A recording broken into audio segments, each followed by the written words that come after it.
Hi everyone, Rachel Taylor here. Also Rachel Yurkanin, my name has not been changed yet. This week's assignment we were asked to talk about a life lesson. It took a while for me to decide what to talk about. But the thing that stuck out the most was probably when I gave birth to my son Judah. I was 20, now I'm 22. And the lesson it taught me was to stick up for what I believe about myself and not let anyone tell me what I need to do. So, first, what happened was I was a week late, and they told me that they were going to induce labor.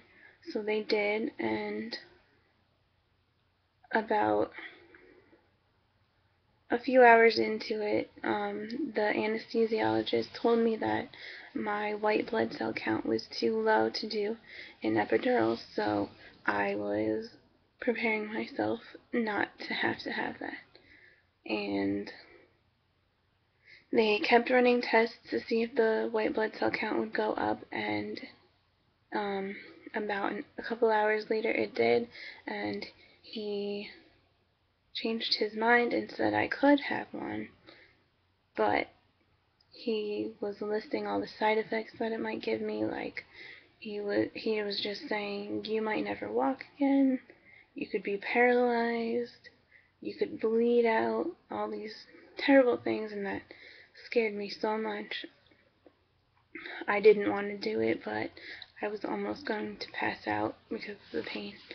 So my mom convinced me to, and all I remember is that he messed something up and had to redo it. So I was stuck twice the first time. After that, it knocked me out. I slept for a couple of hours, and then after I woke up, the pain was back immediately. So, he starts blaming the nurses, blaming me. I must have pulled out the cord, blah, blah, blah, all this stuff. So, he said that we had to do another one. And I was terrified. I was like, I cannot sit still again for this. But I had to, so he did the second one.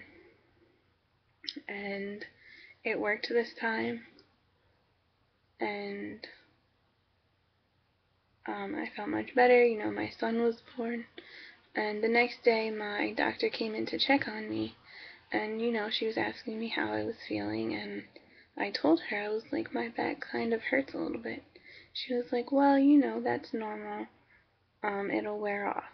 So I didn't think much of it. I just, okay, listened to her.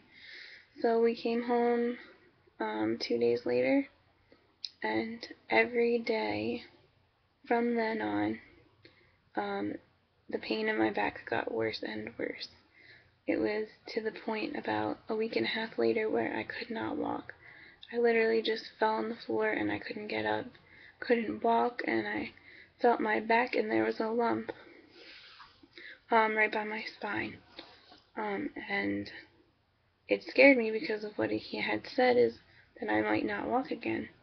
So I went to the emergency room.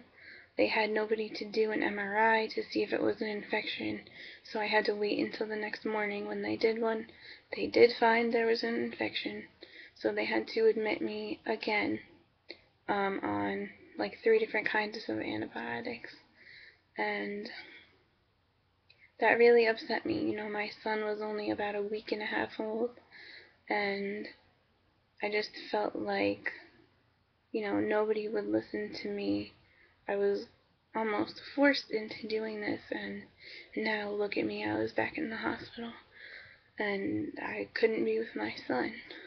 So it really taught me a lesson to stick up. If I don't feel something is right for myself, then I need to say something and not just take advice from everyone without thinking about it myself.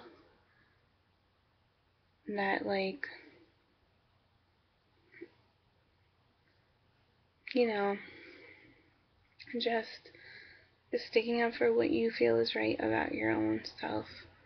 And ever since then, I got better. I'm fine now, but that really helped me because I'm a very passive person, and it helped me realize that I needed, I need to stick up for myself when it comes to my health and my son's health and my family's health.